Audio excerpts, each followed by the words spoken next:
حاضرین مجلس الدروس المہمہ لعامت الامہ کا سلسلہ جاری ہے۔ ہم لوگوں نے سورۃ الفاتحہ کے ساتھ آیت الکرسی کو کور کیا تھا اور سورہ زلزال کو بھی ہم نے ختم کر لیا تھا۔ آج ہم سورۃ القاریعہ کو پڑھنے جا رہے ہیں۔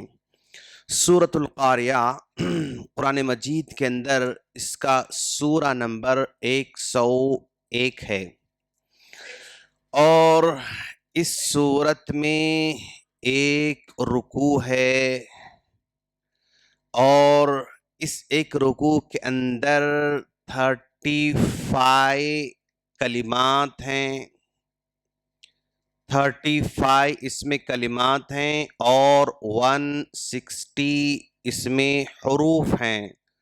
160 حروف کا مطلب 160 الفابیٹس ہیں، اور ان 160 الفابیٹ کو اگر ہم 10 سے ضرب دیں گے تو آپ صرف ایک زیرو بڑھا لیں گے تو 1600 ہو جائیں گے۔ اگر کوئی آدمی ایک مرتبہ سورۃ القاریعہ کی تلاوت کرتا ہے، جو بڑی مشکل سے 1 منٹ یا 1.5 منٹ میں پڑھ سکتا ہے بندہ، بلکہ 1 ہی منٹ لگتا ہے، اس 1 منٹ میں بندہ 1600 نیکیوں کا حقدار بن سکتا ہے، 1600 نیکیاں کما سکتا ہے۔ اب ہم دیکھتے ہیں کہ القارعۃ ما القارعہ، اعوذ باللہ من الشیطان الرجیم، بسم اللہ الرحمن الرحیم۔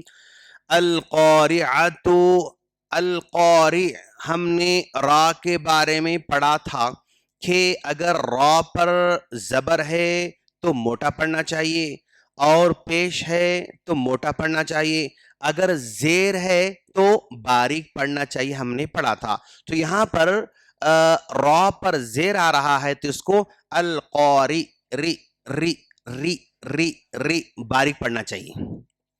القارعۃ ما القارعۃ، اس کو بھی ہم باریک پڑھ رہے ہیں۔ اس کے بعد وما ادراک، وما ادراک، اد، اس پہ ذرا دھیان دینا آپ لوگوں کو۔ دال پر جب جزم آتا ہے تو اس کو ہم قلقلہ کہتے ہیں۔ قلقلہ کا مطلب یہ ہے کہ آواز ٹکر کھا کر واپس آنا چاہیے۔ اد اد ادراک، وما ادراک، اس ایسے کتنے حروف ہیں؟ قطب جدین، قطب جدین، مطلب قاف پر جزم آئے تو قلقلہ، طا پر جزم آئے تو قلقلہ، با پر جزم آئے تو قلقلہ، جیم پر جزم آئے تو قلقلہ، دال پر جزم آئے تو قلقلہ۔ ان کو حروف قلقلہ کہتے ہیں، وہ 5 ہیں، اور اس کا شارٹ کٹ کیا ہے؟ قاف تا با جیم دال، یاد رکھنا مشکل رہتا ہے، تو اس کو آسان بنانے کے لیے کیا کر دیے؟ یہ حروف کو کمبائن کر دیے، تو حروف کمبائن کرنے سے کیا بنا؟ قطب جدین، قطب جدین بنا، قاف تا با جیم دال۔ تو یہ قاف جب کبھی آئے اق اق، تا اط اط، با اب اب، جیم اج اج، دال اد اد، ایسا یعنی ٹکر کھا کے واپس آنا چاہیے، اس کو کہتے ہیں قلقلہ۔ قاف تا با جیم دال، ان پر جب کبھی جزم آتا ہے تو اس کو قلقلہ کہتے ہیں، اور اس کا یاد رکھنے کا آسان طریقہ قطب جدین ہے۔ یہ تھوڑا سا ہمیں اس موقع پہ یاد رکھنے کی ضرورت ہے۔ وما ادراک، راک، اس پر پھر زبر ہے، زبر ہے تو موٹا پڑھنا چاہیے۔ وما ادراک ما القارعہ، یہاں پر زیر ہے پھر اس کو باریک پڑھنا چاہیے۔ اس طرح یہ پڑھنے کے طریقے ہمیں سیکھنا چاہیے۔ اب ہم ذرا دیکھتے ہیں معنی اس کا۔ القارعۃ، قرع یقرع، قرعن کے معنی کھٹکا مارنا، کھٹکا ہم ڈور ناک کرتے ہیں، کھٹکا مارنے کہتے ہیں۔ یہاں پر بہت بڑے معنی کے معنی آتے ہیں۔ القارعۃ، ایسی کھڑکھڑانے والی جس سے ہمارے کانوں کے پردے پھٹ جائیں۔ القارعۃ، کھڑ کھڑانے والی. مل قارعتو ما کیا, ما یہ کیا ہے, ما کیا, مل قاریتو کیا ہے کھڑ کھڑانے والی. وما ادراکا اور آپ کو کس نے بتایا, مل قارعہ یہ کھڑ کھڑانے والی کیا چیز ہے. تو یہاں پر اللہ تبارک و تعالی نے قرآن مجید کے اندر 3 طرح کے میٹرز ہیں. قرآن مجید میں 3 طرح کے میٹرز ہیں. ایک میٹر توحید کا ہے, ایک میٹر توحید کا ہے, دوسرا رسالت کا مطلب انبیاء کرام کا ہے, اور تیسرا آخرت کا ہے. تیسرا میٹر آخرت کا ہے. پورے قرآن کو یہ 3 میٹروں میں ڈیوائیڈ کیا جاتا ہے. 3 طرح کے میسیجز زیادہ میجارٹی میں پائے جاتے ہیں, توحید کا, رسالت کا, آخرت کا. اب یہ القاریۃ مل قاریۃ وما ادراک مل قاریۃ یہ میٹر آپ سوچئے وہ یہاں فٹ ہوتا ہے یا یہاں فٹ ہوتا ہے یا یہاں فٹ ہوتا ہے. آپ کو کیا سمجھ میں آ رہا ہے آپ لوگوں کو؟ آخرت کے بارے میں فٹ ہو رہا ہے. تو مطلب اس سورت کے اندر اللہ تبارک و تعالی آخرت کا تذکرہ فرما رہا ہے, اور یہ سورت مکی سورت ہے. مکی سورت میں زیادہ طور پر میٹر آخرت کا آتا ہے, جنت کا, جہنم کا, عذابوں کا, قیامت کا, ہولناکیوں کا, اس کا تذکرہ زیادہ آتا رہتا ہے. تو سورۃ القاریہ کے اندر اللہ تبارک و تعالی آخرت کا یہاں پر تذکرہ فرما رہا ہے.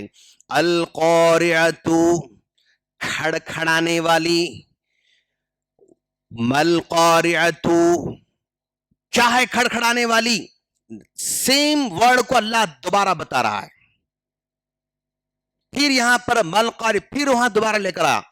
تو جب کسی بات کو تاکید کے ساتھ سمجھانا چاہتے ہیں تو وہاں پر اس ورڈ کو تکرار کے ساتھ لایا جاتا ہے, بار بار بولا جاتا ہے. یہ ہماری زبان کے اندر ہوتا ہے, کھاؤ کھاؤ کھاؤ بولا نا, کھاؤ کھاؤ. مطلب آپ ایک ہی ورڈ کو 2 بار 3 بار 4 بار بول رہے ہیں تو مطلب اس میں اب تاکید پیدا کرنا چاہ رہے ہیں. جاؤ جاؤ جاؤ جاؤ جاؤ جاؤ بولا نا, مطلب بھائی ایک بار جاؤ بولیں گے تو جانے کا معنی ہے, اب جاؤ جاؤ جاؤ جاؤ بولیں گے تو مطلب اس میں تاکید کا معنی پیدا ہوتا ہے. جو میں بول رہا ہوں اس کو اب آپ کو فالو کرنا ہے. تو بار بار جب لفظ کو لایا جاتا ہے تو اس میں تاکید کا معنی پایا جاتا ہے, یعنی شدت کے ساتھ اس کے معنی کو سمجھانا چاہتے ہیں. اور اللہ تبارک و تعالی قرآن مجید کے اندر لگ بھگ جو ہے 26 جو ہے نام دیا ہے قیامت کے. قیامت کے بہت سارے نام ہیں. عربوں کا کانسیپٹ یہ ہے کہ کسی بھی چیز کی اہمیت ان کے پاس بہت زیادہ آتی ہے تو اس کے نام بھی بہت زیادہ ہو جاتے ہیں. اس کے نام, اب جیسے عربوں کے پاس شیر کی بہت اہمیت ہے, عرب شیر کی بہت اہمیت کرتے ہیں وہ لوگ. تو شیر کے کتنے نام رکھے جانتے ہیں آپ؟ 360 نام ہیں ان کے پاس, عربوں کے پاس. اب انگلش میں اگر ہم دیکھیں گے تو ایک ٹائگر ہو سکتا ہے, لائن ہو سکتا ہے, اور 2-4 اور 4-5 کچھ نام ہو سکتے ہیں, بس اتنے نام. بٹ عربی کے اندر 360 نیمز ہیں کس کے؟ شیر کے بارے میں. اگر ہم تلوار کے بارے میں دیکھیں گے تو لگ بھگ 1200 نام آتے ہیں تلوار کے, 1200 نام. اگر ہم اونٹ کے نام دیکھتے ہیں تو لگ بھگ 700-800 نام جو ہے اونٹ کے آتے ہیں.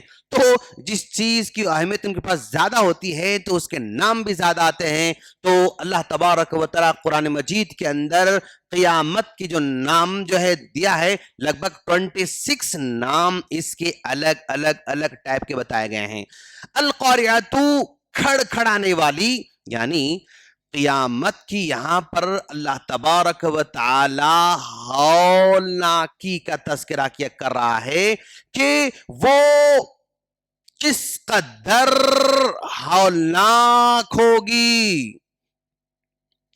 یعنی آواز, خطرناک آواز. خطرناک آواز، ایسی آواز جس سے کانوں کے پردے پھٹ جائیں، ہولناکی پیدا کرنا ہے، اور پوری مخلوقات کو اس آواز کے ذریعے اللہ تبارک و تعالی تباہ کرنے والا ہے۔ انسانوں کو ختم کرنے کے لیے الگ سے کوئی چیز لانے کی ضرورت نہیں، صرف آواز، ساؤنڈ کے ذریعے اللہ تبارک و تعالی ختم کر سکتا ہے۔ القاریعۃ ملقاریہ، کھڑکھڑانے والی، کس نے بتایا کیا آپ کو کیا معلوم کھڑکھڑانے والی کیا چیز ہے؟ کس نے بتایا آپ کھڑکھڑانے والی کیا چیز ہے؟ یہاں پر اللہ تعالیٰ جو ہے یعنی ہولناک کی تذکرہ فرما رہا ہے۔ اس صورت کو اگر ہم دیکھتے ہیں،